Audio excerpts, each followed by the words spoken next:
Olá pessoal, tudo bem com vocês? Hoje estamos aqui para o nosso sexto vídeo, né, do quadro Técnicas Cognitivas e Comportamentais, né? E mais uma vez é um prazer estar aqui compartilhando do meu conhecimento com vocês, né, estudantes de psi e psis também. Eu tenho recebido bastante devolutivas, né, positivas no meu WhatsApp referente a esse quadro, que tem ajudado bastante, né? Alguns fatos novos, informações novas, ou muitas das vezes conhecimentos, né? Que estavam ali latentes, né? Não se recordavam muitas das vezes, e agora tem a oportunidade de estar revendo através desse quadro. Então, eu fico muito alegre, né, pessoal, de sempre estar recebendo no WhatsApp críticas, elogios, sugestões, né? A gente vai ter projetos novos após esse quadro, que também vocês vão estar gostando bastante. Mas vamos ao que interessa, pessoal. Então, hoje, a gente vai estar abordando sobre as vantagens e desvantagens, né? Ela é uma técnica cognitiva e a gente vai ver na literatura como análise de vantagens e desvantagens, né? Ou também como custos e benefícios também, que é uma variação dessa técnica, tem diferenças entre uma e outra, né? Bom, vamos lá então para uma definição que a gente vai encontrar, né, referente às vantagens e desvantagens, ou a técnica de análise, né, de vantagens e desvantagens. Bom, então, qual que é o qual que a gente pode colocar, pessoal, que vamos fazer uma definição com relação à parte das vantagens e desvantagens. Por que a gente vai utilizar essa técnica, né? Então, eu peguei uma citação do Wright, Basco e Taze, né? Que eles justificam por que a gente vai utilizar essa técnica, né? Em terapia cognitivo-comportamental com os nossos pacientes, né? Então, alguns esquemas, pessoal, desadaptativos, eles são mantidos por anos porque tem ganhos, né? Porque tem benefícios secundários e por aí vai. Embora possa estar carregado de efeitos negativos, o esquema também pode ter benefícios que induzem a pessoa a manter tanto o modo de pensar quanto de agir do mesmo jeito, né? De uma forma disfuncional. Esquema com os 2 lados, né, ou seja, com vantagem e desvantagem, são muito comuns, mesmo em pessoas, né, sem qualquer sintoma psiquiátrico, né. Então a gente vai encontrar também, fora da população psiquiátrica, por assim dizer. E é muito comum, pessoal, se a gente for ver isso, né, no nosso dia a dia, por exemplo. O quanto muitas das vezes a gente está no contexto clínico e a gente se questiona, nossa, né, mas a gente vê o sofrimento do paciente ali, o quanto de malefícios ele traz, referente a pensar desse jeito e tudo mais. Mas por que ele não muda, né? Porque esse paciente ele tema e a mudança é tão difícil. Muitas das vezes a gente fica mais focado de um lado, né, das desvantagens, e a gente esquece, por exemplo, de olhar para o outro lado, que é das vantagens, que muitas das vezes a gente vai encontrar ali os motivos de por que esse modo de pensar, esse modo de agir, né, do paciente continua ali. E, geralmente, pessoal, a técnica de análise de vantagens e desvantagens, a gente vai utilizar ela, né, para flexibilização das crenças intermediárias, né, então as regras, as atitudes e as suposições, também para flexibilização das crenças centrais, né, a gente pode estar utilizando ela, e também para ajudar o paciente na tomada de decisões, né, que a gente vai estar vendo através dos exemplos.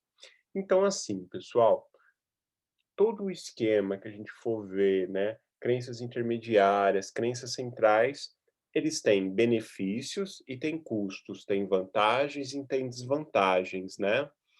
Muitas das vezes, a gente, no contexto clínico, né, a gente tem um pensamento muitas das vezes assim, a gente vai muitas das vezes para um lado da desvantagem, esquece que tem vantagens, ou vamos para vantagens, né, e esquecemos das desvantagens.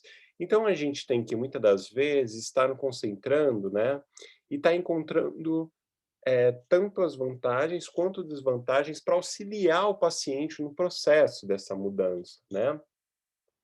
Então, por exemplo, para que todas essas informações são necessárias para a gente?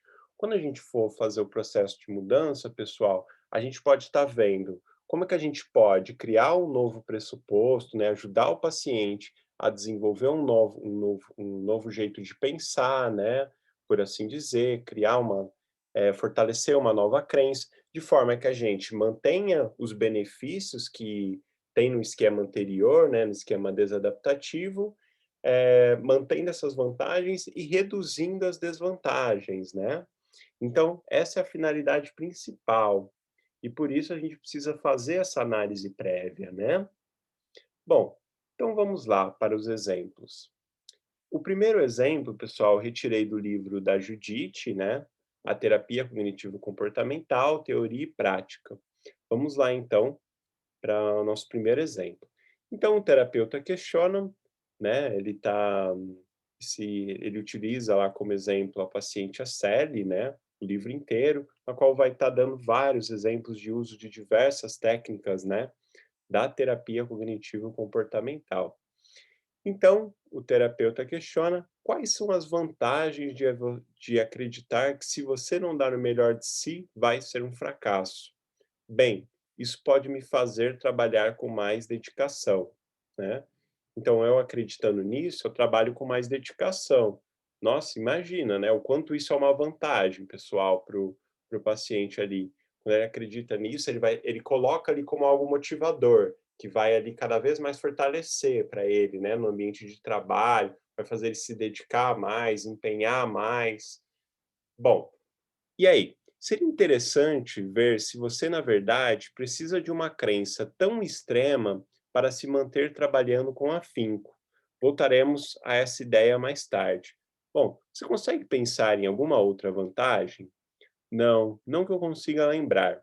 E aí o terapeuta questiona agora: quais são as desvantagens de acreditar que você é um fracasso se não der o melhor de si?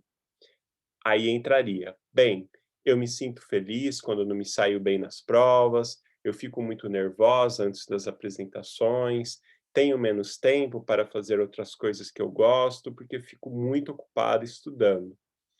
Isso tira de você um pouco do próprio prazer de estudar e aprender? Ah, com certeza. Então aqui ele também está sugerindo, né, mais desvantagens. E óbvio, ele questiona pro paciente, né, para ver se isso faz sentido para o paciente, não para o terapeuta. Bom, terapeuta, ok. Então, por um lado, na verdade, pode ser ou pode não ser verdade que essa crença seja a única coisa que faz você trabalhar com muita dedicação.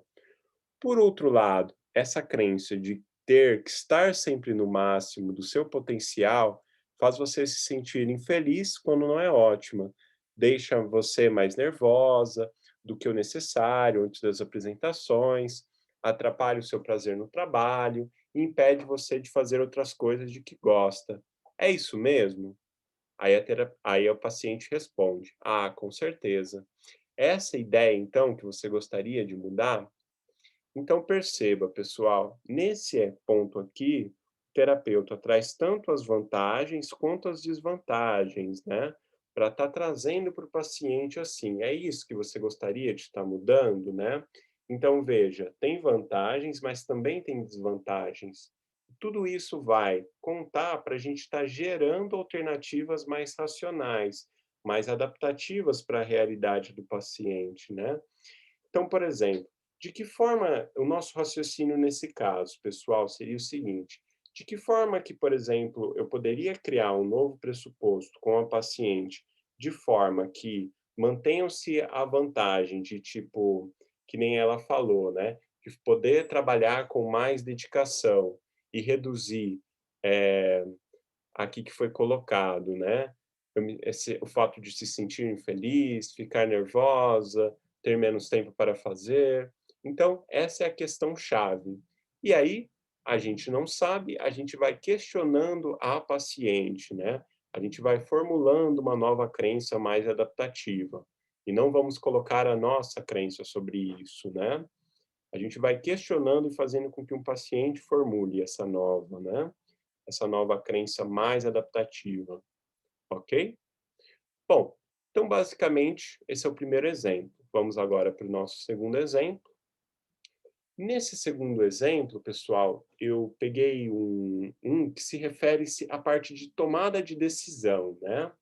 Então, a gente pode utilizar as vantagens e desvantagens para estar utilizando com o paciente de forma que ajude ele a tomar as decisões, né? A gente pode utilizar, por exemplo, com pacientes, né, impulsivos, que muitas das vezes tomam uma decisão assim, né, baseada no que acreditam ali ser a melhor escolha, né? E acabam muitas das vezes tendo diversas consequências aversivas, né? Isso vai mostrando no repertório dele, no histórico de vida dele, né? Quanto decisões ele tomou sem ter analisado. Então, esse é um exemplo que a gente vai estar fazendo, né, para estar mostrando para o paciente os dois lados de uma decisão, né? Lembrando que quando a gente toma uma decisão, sempre a gente vai ter consequências, né? Aliás, falando em vantagens e desvantagens, independente, né, da decisão que foi feita. Bom, então, por exemplo, vantagens de um emprego e vantagens de um curso de férias, né? Então, quais são as vantagens do emprego? A possibilidade de ganhar dinheiro, talvez aprender habilidades, mudar o que eu venho fazendo, conhecer pessoas diferentes, sentir-me mais produtiva, é bom para o currículo. A desvantagem do emprego, ter que encontrar menos tempo livre, possivelmente não vou gostar dele, né? E as vantagens dos cursos de férias, né? Para estar aprimorando as habilidades. Dois amigos vão participar, poderia fazer uma cadeira a menos no segundo semestre, muito tempo livre, é uma quantidade conhecida, poderia encontrar pessoas novas, mais fácil matricular-me do que encontrar um emprego. E as desvantagens? Bom, não ganharei dinheiro, né, e despenderei, gastarei ao matricular-me. Não aumenta as minhas habilidades, superior ao que eu tenho feito, não me faz sentir tão produtiva e não me ajuda no currículo. E aí, a partir dessas informações, pessoal, a gente vai gerando então, né, baseando, ajudando o paciente a ver os dois lados da moeda, né, o lado da vantagem e da desvantagem, quanto um quanto o outro, e a gente vai fazendo que o próprio paciente chegue a qual decisão é melhor, né, fazendo essa análise das duas colunas. E não muitas das vezes, e que é muito comum na clínica, pessoal, a gente chega muitas das vezes, tipo assim, com, bom, o emprego vai me dar dinheiro e tudo mais, é isso que eu sempre quis, né? Será? Então, é muito comum que a pessoa chegue só com um lado, né, da moeda, esqueça que existe um outro lado. Ah, um curso de férias não vai dar muito certo, né? Não vou me aperfeiçoar minhas habilidades e tudo mais. Então, traz, por exemplo, a parte da desvantagem. Então, é justamente isso. A gente ajuda o paciente a estar contestando, né, uma distorção cognitiva que a gente pode colocar como pensamento tudo ou nada, dicotômico, né? Então, a gente faz ver, o paciente enxerga os dois lados e pontue isso, né, ao escrever. Então, eu geralmente até peço para o paciente ele estar reescrevendo, né, as vantagens e as desvantagens no que se refere a ter um emprego, a iniciar um relacionamento no momento atual, enfim, né? Cada paciente vai ter uma demanda ali. As vantagens também, as desvantagens. Então, eu gosto de fazer com que o paciente faça esse pesar, né, da balança aí. Bom, e aqui a gente vai para o nosso terceiro exemplo, do livro do Wright Basket Case, onde aqui tem, eu vou pegar, pessoal, e ele é bem mais complexo e eu gostaria de mostrar para vocês um exemplo mais complexo, né, de como vocês podem estar fazendo uma intervenção. Então vamos lá. O paciente tinha lá como esquema que ele desejava mudar o tenho de ser perfeita para ser aceita, né? Esse é o exemplo que é destacado no livro. Quais são as evidências a favor? A gente também vai estar vendo mais para frente um pouco a análise de evidências, o que que ela é, né? Aí a gente está utilizando a técnica de análise de vantagens e desvantagens com outras, né? Então, por exemplo, o que que tem de evidências a favor? O que que você pode observar na realidade que mostre que isso é algo verdadeiro, né, um fato? Meus pais sempre me pressionaram para ser o melhor em tudo que eu faço. Esse é o primeiro fato. 2, os homens querem mulheres magras que pareçam perfeitas, né. Esse aqui também já entraria como um pensamento automático dela, que depois o terapeuta vai estar trabalhando. Terceiro, quando eu tirava notas altas na escola, ganhei uma bolsa de estudos. Todo mundo dizia que eu era uma ótima aluna, né. É preciso se sobressair para ser popular. Quem quer ser amigo de alguém que é apenas mediano, né? Então aqui, nesse primeiro momento, a gente tem fatos, mas também tem pensamentos automáticos, né, distorções cognitivas. Bom, e aqui temos evidências contra esse esquema, né, ou seja, de que isso não é algo que é verdadeiro. Quais são as evidências que mostram que isso aqui não é algo verdadeiro? Então, a paciente colocou: embora os meus pais tenham padrões elevados, acho que eles me aceitariam, né, se eu não for perfeita. Eles próprios não são perfeitos e mesmo assim eu os amo, apesar de todos os seus defeitos. Segundo, tem algumas amigas que estão acima do peso e têm relacionamentos excelentes com seus namorados. Então aqui são fatos, né? Ela trouxe aqui um fato. Algumas das pessoas mais felizes que conheço não são obcecadas por perfeição. Outras pessoas que não são perfeitas parecem ser aceitas do jeito que são.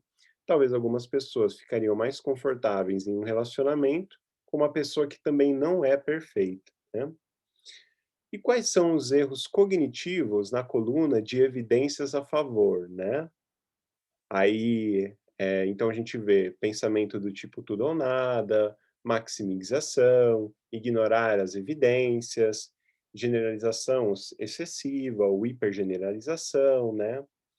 E aqui ele vai, de certa forma, contestando, gerando alternativas, né? Meus pais realmente têm demonstrado muito carinho e aceitação quando faço uma bobagem ou não atinjo minhas metas. Eu sei que eles gostariam que eu fosse menos obsessiva em relação ao meu peso. Segundo, tem mais coisas em mim do que meu peso ou minha barriga. Preciso aceitar meus outros pontos fortes. Terceiro, na verdade, eu poderia fazer mais amigos se eu não tentasse tanto ser perfeita. Colocar os padrões tão no alto pode desanimar as pessoas. Basicamente, aqui, o que a gente está fazendo, pessoal, é a contestação das distorções cognitivas que se encontram aqui, né, na coluna das evidências a favor. Então, o paciente está praticamente colocando, gerando alternativas racionais, né? Bom, agora que examinei as evidências, meu grau de crença no esquema é de 30%, né. Então, quanto eu acredito nisso, agora depois de ter visto tudo isso e ter feito essa análise, é 30%. Tá. Ideias que eu tenho então para estar modificando isso aqui. Tenho de ser perfeita para ser aceita. Aí a gente vai, juntamente com a paciente, tá chegando, né, a crenças mais adaptativas. Então, posso me esforçar para alcançar a excelência, mas ainda assim me aceitar quando não atinjo a perfeição. Serei mais feliz e me sentirei mais aceita se eu for mais realista quanto a atingir minhas metas, né? E é sempre bom a gente questionar, pessoal, quais evidências, né, o que que ela vê na vida que apoia esse novo pressuposto, quais são as evidências contrárias, o quanto o paciente, a paciente acredita nisso que ela acabou de falar, né? Senão vira, basicamente, a gente está fazendo algo, dando uma mensagem para a pessoa positiva, né? E a gente está querendo desenvolver uma visão mais realista da realidade, né? Que o paciente veja as coisas como elas realmente são. Atitudes que tomarei para mudar meu esquema e agir de uma maneira mais saudável, né? Então, aqui entrariam estratégias que a paciente poderia estar utilizando. Então, vou escrever uma lista das maneiras pelas quais não sou perfeita, mas que mesmo assim sou uma boa pessoa que merece ser aceita. Vou tentar intencionalmente tirar a ênfase do perfeccionismo na academia através de me permitir ter pelo menos 2 dias de folga por semana e não contar ou gravar cada repetição de exercício na academia. Reduzirei o perfeccionismo em meus hábitos de estudos através de não registrar mais os minutos que passo em cada tarefa, parar de estudar por um tempo, pelo menos 3 vezes por semana para fazer coisas divertidas, como ir ao cinema ou somente sair com os amigos. E o último, né, mudar meu foco nos estudos e deixar de sempre pensar em tirar a nota perfeita, e mudar para desfrutar a experiência de aprender. E aí, tudo isso que foi colocado aqui, pessoal, a gente pode colocar como um lembrete, né. Isso aqui pode ser, definido como um cartão de enfrentamento, diante disso que a paciente quer mudar, né. Então como ela pode fazer para estar mudando isso, né, e tá de certa forma, valorizando, né, fortalecendo essa crença que ela quer. E aqui então, estão algumas estratégias, né. Bom, então é esse. Então é esse o exemplo que eu queria dar para vocês. Esse é mais elaborado e vocês podem estar utilizando ele em sessão, né. Tem técnicas que aqui a gente ainda não aprendeu, mas a gente vai estar aprendendo, né, do decorrer aqui no tempo do quadro, e eu espero que vocês tenham gostado, pessoal, e que tenham feito sentido para vocês. Bom, gostaria de estar convidando quem não se inscreveu ainda no canal, se inscreva aí e se você gostou, deixa um joinha para mim. Tá certo, pessoal?